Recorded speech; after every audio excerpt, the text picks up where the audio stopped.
pojďme na to asi.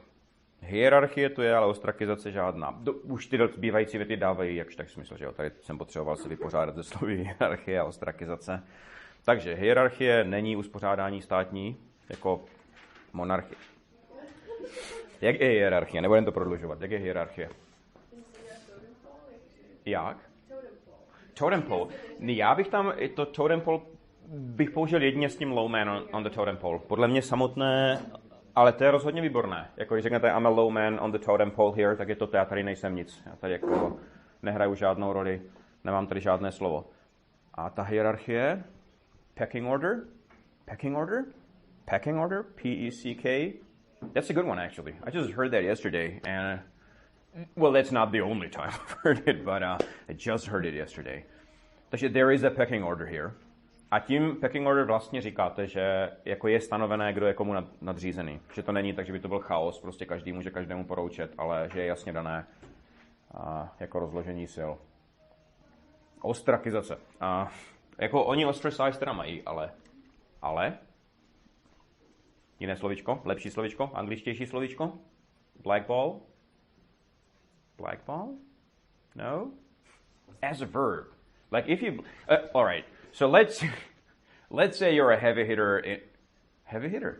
That's another one. Let's say you're a heavy hitter in an industry. I can't think of an industry. What's an industry? The construction industry. Jesus Christ. All right. So you're a heavy hitter and somebody, you're at cross purposes with... There's another one. Like somebody pisses you off, but you are powerful enough to make things hard for that person. So you can say, I'm going to blackball you in the whole industry. Like no one will touch you with a 10-foot pole. And that's a third one. Those are all good. Nobody will touch you with a 10-foot pole. Je jako všichni si od toho budou držet odstup. Nikdo se, jak se řekne líp česky? Come on, people.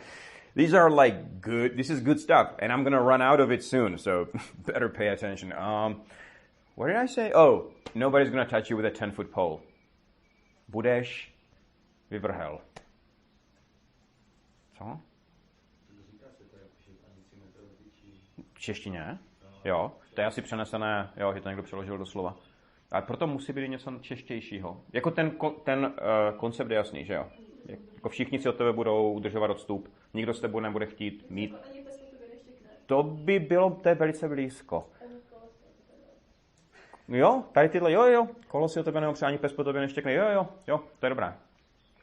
To je dobré. Teďka pojďme retrace our steps back, že podle mě už jsem odešel tak 5 kroků od toho původního.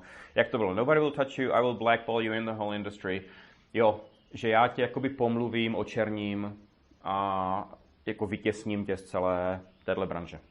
Takže blackball somebody je, že ten člověk už se do té branže prostě nedostane. To blackball je dobré právě u věcí, jako je celá branže. A potom, když vás někdo jako vyštípe ze skupiny a nechce vás pustit do skupiny nějaké, ve které chcete být, tak tam byste použili co? They froze me out. They shut me out.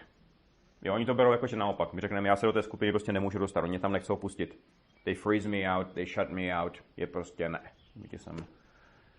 So you're on the outside looking in, basically.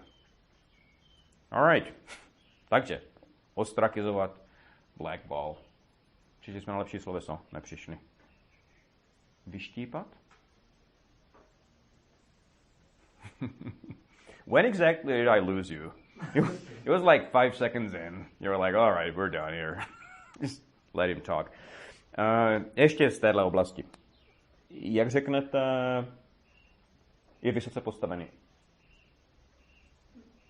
He's pretty... A big shot tam může být. A big shot je výborné. Kdyby tam bylo high. To je známý. High profile je teda výborné. High end je taky výborné spojení, jakože něco je luxusní. Highbrow, jako kulturně, to je parádní. A high up je u toho postavení ve firmě. To up tam musí být, jinak že jo, říkáte, že je stoned, basically. Takže he's pretty high up, je má poměrně vysokou pozici ve firmě. Higher ups s pomlčkou. The higher ups, jako jsou ti nadřízení. Ta top brass.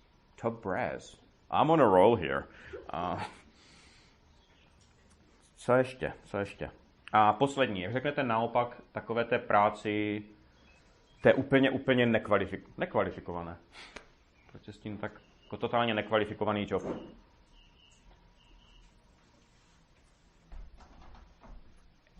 Fresh out of college, I got one of those něco jobs. Takové ty, na které nejsou žádné nároky.